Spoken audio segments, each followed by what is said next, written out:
My name is Gabriel. I work here at Homeboy Industries. I've been here for about 6 months. I work in the merchandise department. This is the merchandise department. Everything you see in here is made for us, by us.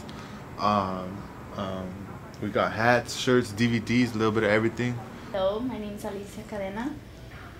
I was pretty bad off, and I was sitting down like on the street, and somebody happened to pass by that I know, and they see me crying or whatnot, and they told me about Homeboys, and they told me like if I wanted to get help and change my life around or whatnot, to go to this place. And me personally, I had never heard of Homeboys before. I didn't know what it was or what it was about or anything, and I kind of believed what the guy said about changing my life. So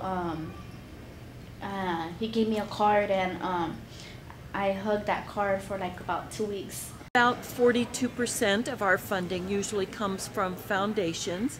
About 21% of our funding comes from our businesses, like the bakery, the cafe, our merchandise store, and Silkscreen.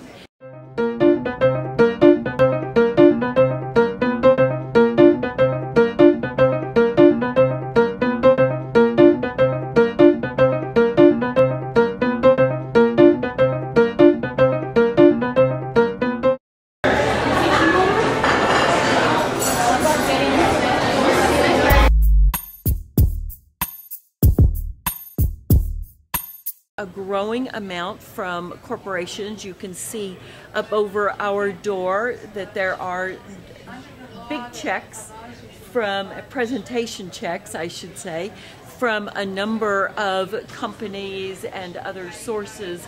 So we receive funding from corporations, from community groups and church groups, and from individuals, and from our board of directors, and from our events. And coming up at the end of April, we will be doing our 9th annual Lo Maximo Awards Dinner, which will bring about $750,000 to $800,000 to Homeboy.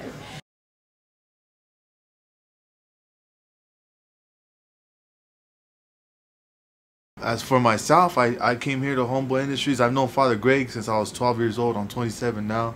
He's buried at least 6 of my homeboys. Just been caught up in the streets, you know what I mean? I've been gangbanging since I was 12 years old, got introduced to alcohol at 10 years old. Been put through a lot of physical and mental abuse. I come from a broken family. My parents, my grandparents, my aunts, my uncles, my brothers, my sisters, cousins, everybody's from gangs, so I grew up in a home like that. And I grew up in a home of domestic violence, abuse. I always see my mom and dad fighting, pulling out guns on each other, and I just, you know, I thought that was just the life to live, and I ended up going to foster homes because my parents, you know, they couldn't take care of us right.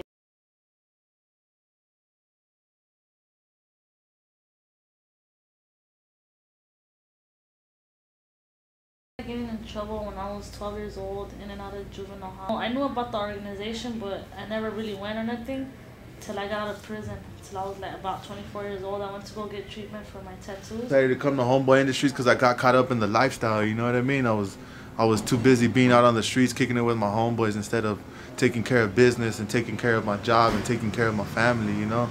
I wanted to be out on the streets.